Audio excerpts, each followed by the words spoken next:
शिवराज सिंह चौहान की कैबिनेट बैठक खत्म हो चुकी है और इसी बीच आपको बता दें गृह मंत्री नरोत्तम मिश्रा एफएआर को, और वहीं हाइट जो थी वो हाइट में भी छूट देने के लिए आज सहमति बनी है, अगर वो फायर जैसी अनेक चीजों की शर्तों को फुलफिल करता हो तो। ये महत्वपूर्ण निर्णय था आज, जो कॉलोनियों के संबंध में कैबिनेट के द्वारा लिया गया, एफएआर के और हाइट के संबंध में लिया गया।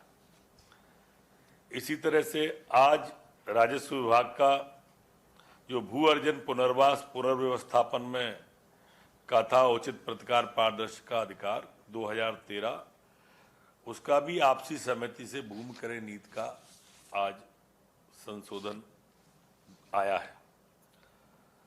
इसमें मूल रूप से जो पारस्परिक सहमति से क्रय भूमि का जो 14 नवंबर 2014 को लागू की गई थी, उसी में संशोधन है। इसमें अब केंद्र का भी जुड़ गया है और 1% प्रशासनिक व्यय भी जुड़ा हुआ है।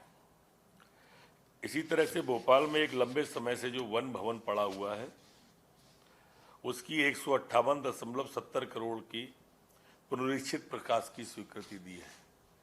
यहाँ मुख्यमंत्री जी ने यह भी निर्देश दिया है कि अब वन विभाग का एक ही होगा, जो अलग अलग कार्यालय हैं वो सब एक ही जगह पर आ जाएंगे। आज मध्य प्रदेश की खनन, परिवहन, भंडारण एवं व्यापार नियम 2019 के 21 में इस संशोधन का अनुमोदन किया गया है कि रेत नियम 2018 के तहत ग्राम पंचायत, नगरीय निकाय, जिला खनिज प्रतिष्ठान में जमा राशि राज्य की संचित निधि में जमा कराई जाए। जमा राशि का उपयोग मध्य प्रदेश जिला खनिज प्रतिष्ठान नियम 2016 के नियम 13 में वर्णित प्रावधानों के तहत विकास कार्यों में किया जा सकेगा। इसी प्रकार मध्य प्रदेश नियम 2018 का औचित्य समाप्त हो जाने के पश्चात इसे निरस्त किया जाने का भी निर्णय किया है। इसके अतिरिक्त अन्य तकनीकी सुधार मध्य प्रदेश रेत खनन, परिवहन, भंडार व्यापार नियम 2019 में किए गए हैं। जैसा आप सबको मालूम है कि मध्य प्रदेश की सरकार 0% ब्याज पर किसान को पैसा देती है। 3 बार इसकी ड्यू डेट बढ़ाई गई है। 0% ब्याज की जो छूट है किसान को भरने की, और राज्य सरकार ने इस ब्याज को भरा है। ये भी आपके माध्यम से किसान भाइयों को मैं बताना चाहूँगा कि 90 करोड़ रुपया मध्य प्रदेश सरकार के द्वारा आपके ब्याज का दिया गया है, ड्यू डेट का। इसमें उपभोक्ता संरक्षण अधिनियम 1986 का जो है वो 2019 का लागू किया गया है। इसमें अब मध्य प्रदेश के अंदर जो अध्यक्ष और उपाध्यक्ष हैं उनके वेतन को निर्धारित किया है।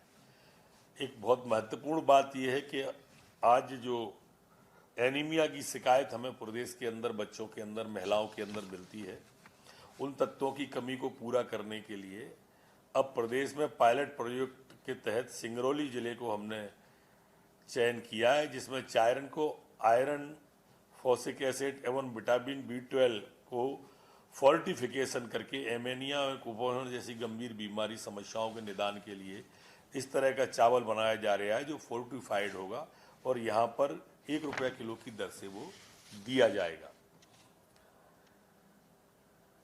ये अनुसमर्थन का है, बाकी मैं आपको बता चुका। लेकिन आज जो प्रमुख सचिव, ACS, CS के साथ मंत्रिमंडल की बैठक एक दूसरी की गई है।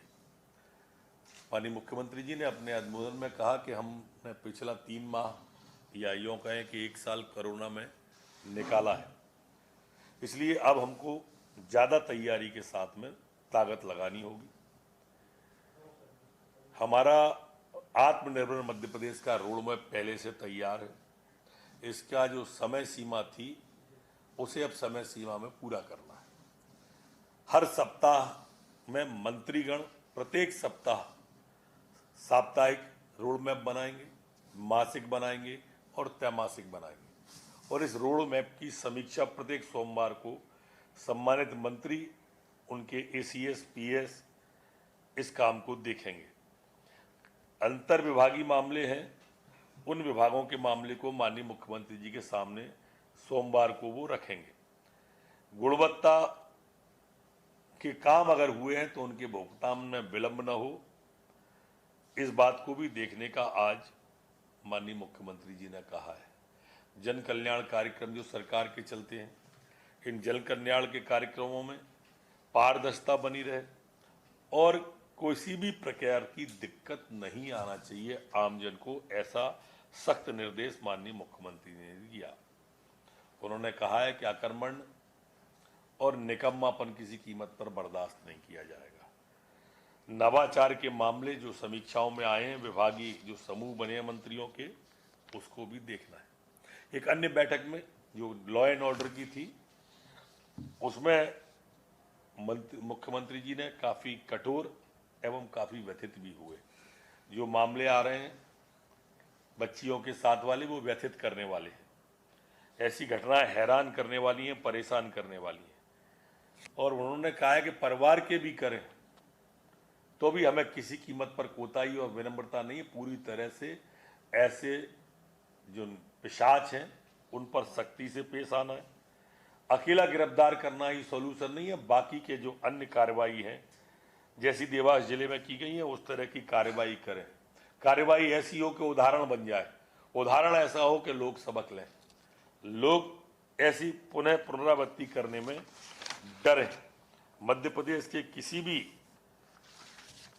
हिस्से में इस तरह की घटना हो तो उसे तबाह करने की सोचें।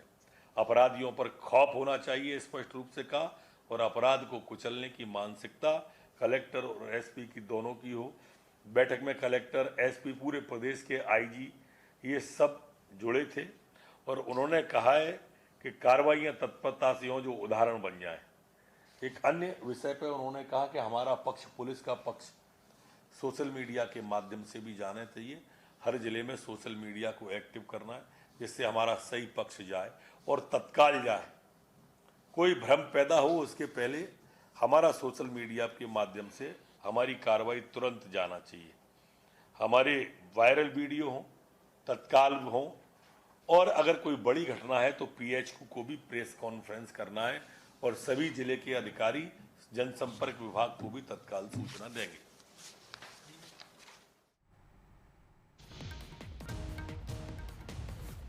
तो आप सुन रहे थे डॉक्टर नरोत्तम मिश्रा को। आपको बता दें शिवराज कैबिनेट की बैठक खत्म हो चुकी है। किन किन प्रस्तावों को इस बैठक के दौरान मंजूरी मिली, इसकी जानकारी डॉक्टर नरोत्तम मिश्रा ने इस प्रेस कॉन्फ्रेंस के जरिए दी है। कानून व्यवस्था को सुधारने पर फोकस रहा है और सीएम शिवराज सिंह चौहान ने भी मंत्रियों से सोमवार तक अपने विभागों की बैठकें लेने को कहा है। कई प्रस्तावों को मंजूरी मिली है। शिवराज कैबिनेट की बैठक खत्म हो चुकी है।